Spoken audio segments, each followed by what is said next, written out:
बिस्मिल्लाहिर्रहमानिर्रहीम, अस्सलाम वालेकुम। आप सभी को खुश आमदीद। मैं हूं सलमान मिर्जा और अपने नए YouTube channel Salman Mirza studio में आप सभी को खुश आमदीद कहता हूं। जनाब, बरतानिया में जब से नई हुकूमत आई है और नए इमिग्रेशन कवानीन आए हैं, लगता ऐसा है कि हर गुजरते दिन के साथ एक नई खबर और बुरी खबर सामने आती है।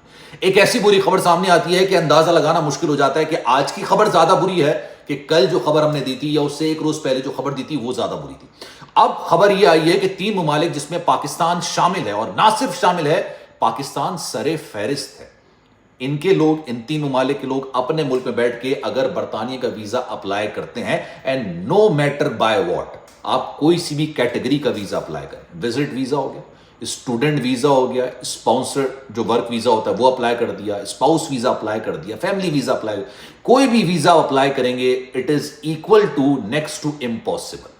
मतलब नेक्स्ट टू इम्पॉसिबल कर दिया गया है 3 ममालिक के लिए, जिसमें पाकिस्तान ना सिर्फ शामिल है बल्कि पाकिस्तान सरे फहरिस्त है। लेकिन क्यों?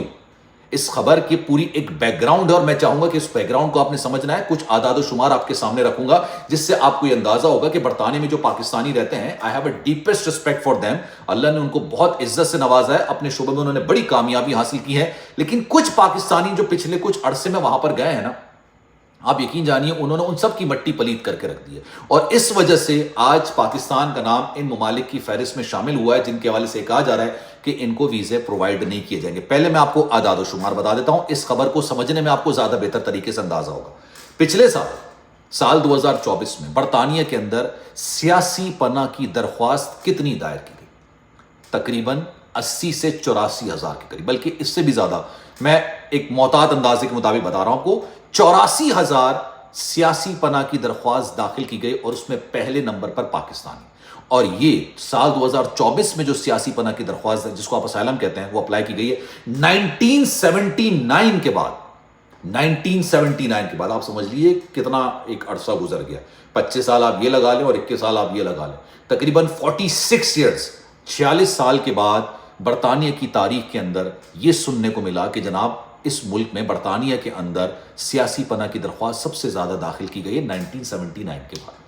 अब जाहिर सी बात है, जब इतनी दरख्वास्तें आती हैं तो ऑब्वियसली स्क्रूटनी होती है, 10 किस्म के मामला होते हैं, पता चलता है जनाब इस पर पहले नंबर पर कोई और नहीं, हम पाकिस्तानी। ठीक है, इंग्लैंड में सबसे ज्यादा सियासी पनाह की दरख्वास्त दाखिल करने वाले पाकिस्तानी हैं। अब उन्होंने जब इसकी स्क्रूटनी की तो पता चला कि जनाब बहुत सारे लोग वर्क वीजा पर आए, बहुत सारे लोग स्टूडेंट वीजा पर आए, जिन्होंने काम किया, अपना काम करने के बाद जब उनका वीजा एक्सपायर होने लगा, उन्होंने सबसे आसान तरीका अपनाया और उन्होंने सियासी पनाह की दरख्वास्त दाखिल कर दी। स्टूडेंट वीजे पर आए, पढ़ने लगे, पढ़ने के बाद उनको दीगर काम करने चाहिए थे, अपने वीजे को अपग्रेड कराना चाहिए था, अपनी कैटेगरी को अपग्रेड कराना चाहिए था, लेकिन उन्होंने ये सब नहीं किया और एक आसान तरीका अपनाया और जनाब उन्होंने सियासी पनाह की दरख्वास्त दाखिल कर दी। देखें, दुनिया के अंदर, मगरबी ममालिक के अंदर ये एक ऐसी चीज थी कि आपको वाकई में अगर अपनी जान को खतरा है, आपके साथ पास्ट के अंदर कोई ऐसा मामला हो चुका है, आप बिल्कुल अपनी जान की हिफाजत के लिए आप कर सकते हैं। लेकिन सिर्फ इसलिए करना कि भाई आपका वीजा एक्सपायर हो रहा है और आप पूरा टाइम गुजारने के बाद, एक साल गुजारने के बाद, 2 साल गुजारने के बाद जब आप ये करेंगे तो वहां पे लोग बेवकूफ नहीं होते। पाकिस्तानियों का सबसे बड़ा एक मसला है, बल्कि चंद पाकिस्तानियों के, तमाम लोगों की बात नहीं कर रहा मैं, चंद पाकिस्तानियों का मसला ये होता है कि वो समझते हैं कि वही सारे अकलमंद हैं। अकल अल्लाह ने सिर्फ उनको दी है और बाकी सब बेवकूफ हैं, और यकीन जानिए वो 4 किताबें भी नहीं पढ़े हुए होते। और वहां पर जाके, क्योंकि इस तरह के मामला निकलकर सामने आए हैं। अब ये 3 ममालिक कौन है, पहले मैं आपको ये बता देता हूं। पहले पाकिस्तान है, ठीक है, उसके बाद नाइजीरिया है और तीसरे नंबर पर है श्रीलंका, जो अभी तक इतलात सामने आई है, जो बताया गया कि भाई पाकिस्तान। अच्छा, कभी भी कोई चीज होती है ना तो इस बात को मेंशन कीजिएगा। मैं पुराना जो चैनल था सलमान मिर्जा ऑफिशियल, अब मैं उस पर वीडियो नहीं बना रहा, आपसे रिक्वेस्ट है, सलमान मिर्जा स्टूडियो मेरा ये जो चैनल, इसको सब्सक्राइब जरूर कर लीजिए, बेल आइकन जरूर दबा दीजिएगा।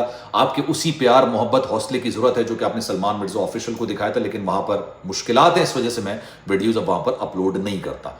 यहां पर आपसे प्यार और मोहब्बत की और आपके हौसले की मुझे जरूरत है। अच्छा खैर जनाब, आगे बढ़ते हैं। दुबई के अंदर क्या हुआ था? दुबई ने क्या आपको ऑफिशियली इन्फॉर्म किया था कि हम पाकिस्तानियों के वीजे रिजेक्ट कर रहे हैं? तकरीबन साल भर पहले मैंने ये वीडियो बनाई थी सलमान मिर्जा ऑफिशियल, मैंने कहा था दुबई अब आपको वीजा जारी नहीं करेगा। ठीक है, फिर रेशो ये हो गया कि 100 लोग अप्लाई करते थे, 1 का वीजा, 2 का वीजा लगता। उस वक्त लोगों ने कहा नहीं यार ये बेकार खबर है, झूठ खबर है, ऐसा कुछ नहीं है, दुबई ने ऑफिशियली ऐसा कुछ नहीं कहा। ऑफिशियली अनाउंस नहीं की जाती ये खबरें, کیونکہ آپ کے پھر تعلقات دو ممالک کے جو سفارتی تعلقات ہوتے ہیں اس میں ڈینٹ پڑتا ہے، تعلقات خراب ہوتے ہیں. لیکن جب آپ اپلائی کرائیں گے تو ریجیکشن آ جائے گا، اور جب ریجیکشن کی کوئی وجہ نہیں ہوتی تو اس ریشو کی بنیاد پر یہ اندازہ لگایا جاتا ہے کہ جناب آپ کے ویزے ریجیکٹ زیادہ کیے جا رہے ہیں. جیسے دبئی کے اندر 100 لوگ اپلائی کرتے تھے ویزے، اور دبئی اور سعودی عرب ایسے ممالک، مطلب یو اے ای اور سعودی عرب ایسے ممالک تھے جہاں پر صبح ویزا اپلائی کرو شام میں لگ جاتا تھا. لوگوں کو مسئلہ پریشانی کچھ نہیں تھا، سیکنڈ ہوم پاکستانیوں کے لیے تصور کیا جاتا تھا. لیکن obviously وہاں پر پاکستانیوں کی حرکتوں کی وجہ سے انہوں نے بند کرنا شروع کر دیا. انگلینڈ کے اندر آپ نے دیکھا کہ 14 اگست جشن آزادی کس طرح سے منائی گئی. کیا یہ طریقہ کار ہوتا ہے جشن آزادی منانے کا؟ مطلب پاکستانیوں نے انگلینڈ کو پاکستان سمجھ لیا اور وہاں کی پولیس کو پاکستانی پولیس سمجھ لیا کہ آپ ووٹرز بچائیں گے، آپ ہارن بجائیں گے اور کوئی کارروائی آپ کے خلاف نہیں ہوگی. اب انہوں نے بڑا سمپلی یہ بات کر دی ہے کہ جناب یہاں پہ لوگ آتے ہیں، ان ممالک سے آتے ہیں، اور جس ویزے پر آتے ہیں وہ ویزے کی میعاد جب ختم ہو رہی ہوتی ہے تو آسان راستہ اپنانے کے چکر میں یہ کام کر لیتے ہیں. اس لیے اب نیکسٹ ٹو امپاسبل انہوں نے بنا دیا، اور یہ باقاعدہ طور پر مطلب obviously یہ آفیشلی اناؤنسمنٹ نہیں ہے، پھر میں آپ سے کہہ رہا ہوں آفیشل، لیکن آنے والے وقتوں میں آپ دیکھیے گا ایسا ہونے جا رہا ہے، کیونکہ انہوں نے کیٹیگرائز کر دی ہیں چیزوں کو.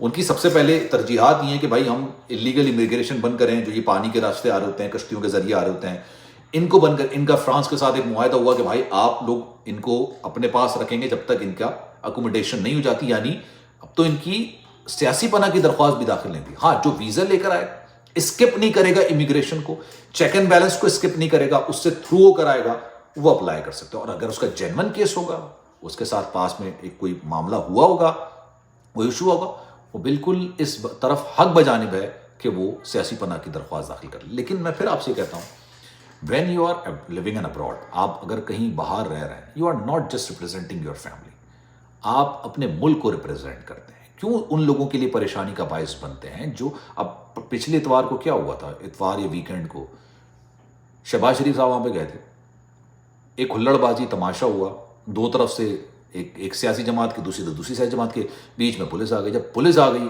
انہوں دیوار بن گئی پولیس، تو وہاں بھی بدتمیزیاں شروع ہونے لگ گئیں. وہاں پہ پھر لوگوں کو گرفتار کیا گیا، ان کے پاسپورٹ ضبط کیے گئے، بہت ساری چیزیں ہوئی ہیں. یہ ساری چیزیں نظر آتی ہیں جب وہاں پر کمیونٹی ہوتی ہے، لوکل کمیونٹی، وہ یہ دیکھتی ہے کہ جناب آپ کی وجہ سے وہ آپ پورے ملک کا تشخص بلڈ اپ کرتے ہیں، پورے ملک کا تشخص بلڈ اپ کیا جاتا ہے. اور یہ جو لوگ ہوتے ہیں یہ بیسکلی ان کے لیے مشکلات پیدا کرتے ہیں جو رزق حلال کمانے کے لیے، عزت کی نوکری کے لیے اپنے گھر والوں سے دور ہوتے ہیں اور 4 پیسے کما رہے ہوتے ہیں، جن کو کوئی سروکار نہیں ہوتا کہ کون سی کیا سیاسی جماعت ہے، کس کا جھنڈا پکڑنا ہے. وہ صرف اپنی روزگار سے حد تک رہتے ہیں. تو جناب ابھی آنے والے وقتوں میں تمام چیزیں ہونے جا رہی ہیں.